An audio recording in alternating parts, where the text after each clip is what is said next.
Welcome back to Weirdest World. Tonight, we're diving into 4 of the most terrifying alien abduction stories ever documented. And trust me, you'll want to stay until the very end, because I'm going to reveal a weird fact about one of these cases that even most UFO researchers don't talk about. Let's begin with the story that started it all. Betty and Barney Hill. On the night of September 19, 1961, the Hills were driving home through the White Mountains of New Hampshire after a vacation in Canada. Betty noticed a strange light in the sky that seemed to follow their car. At first, Barney dismissed it as a plane, but soon the light descended closer, moving in ways no aircraft could. They stopped the car, and Barney, armed with binoculars, saw what he later described as a pancake-shaped craft with windows, and inside, figures staring back at him. Terrified, they drove off, but soon heard a series of beeping sounds. Hours later, they found themselves back in their driveway with no memory of how they got there. Their watches had stopped, Betty's dress was torn and covered in a strange pink powder, and Barney's shoes were scuffed. Under hypnosis, both recalled being taken aboard a craft, examined by small gray beings, and shown a star map. Betty later drew this map, which astronomers claimed matched the Zeta Reticuli star system, 39 light-years away. This case became the first widely publicized alien abduction in America, setting the stage for decades of similar reports. Now let's move to October 11, 1973, in Pascagoula, Mississippi. 2 fishermen, Charles Hickson and Calvin Parker, were fishing off the Pascagoula River when they saw a glowing oval-shaped craft descend. 3 strange beings floated out, robotic-looking, with claw-like hands. The men claimed they were paralyzed and taken aboard the craft, where they were examined with strange instruments. After being released, they ran to the sheriff's office. What makes this case chilling is that investigators secretly recorded their conversation when left alone. Instead of plotting a hoax, the men were panicked, praying, and begging for answers.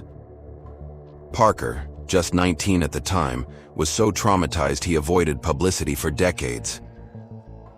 Hickson, however, spoke openly, insisting until his death that what they experienced was real. Decades later, new witnesses came forward, people who had been near the river that night, who confirmed they saw strange lights in the sky. For years, skeptics dismissed Hickson and Parker as liars, but these independent testimonies gave the story new credibility. And then, there's the most famous disappearance of all.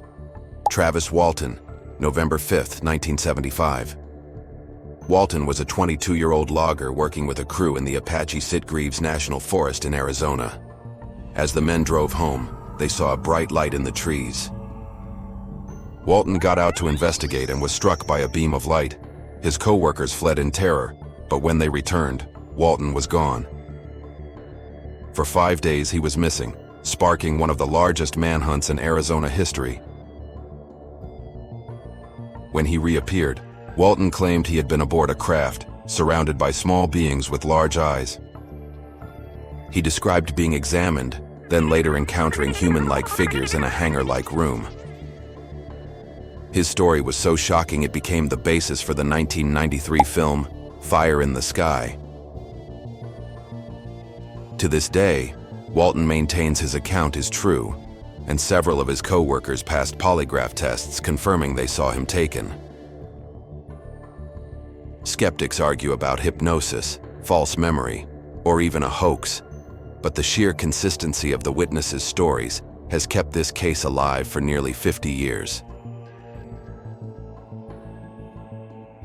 Finally, let's talk about the Allagash abductions of August 20th, 1976.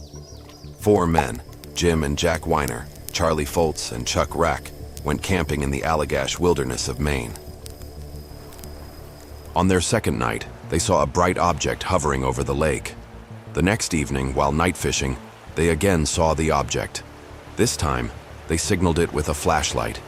The craft responded, moving toward them. Suddenly, the men found themselves back on shore with no memory of how they got there. Years later, under hypnosis, all four recalled being taken aboard the craft, examined by beings with large eyes, and subjected to medical procedures. What makes this case unique is the shared experience. Four men, all describing the same events independently. Skeptics argue hypnosis can create false memories, but the consistency of their accounts has made this one of the most famous group abduction stories in history. Now here's the weird fact I promised you. In the Pascagoula case, when Parker finally broke his silence decades later, he revealed that during the abduction, he saw a second type of being, different from the robotic creatures. These beings looked more human-like, and one even communicated with him telepathically. This detail was left out of early reports, but Parker insisted it was true. Why would he hide such a detail for decades, only to reveal it later in life? Was it fear of ridicule, or was he protecting a truth too strange for the public to handle? So what do these cases tell us? Are they evidence of extraterrestrial contact, or simply the product of human imagination, fear, and suggestion?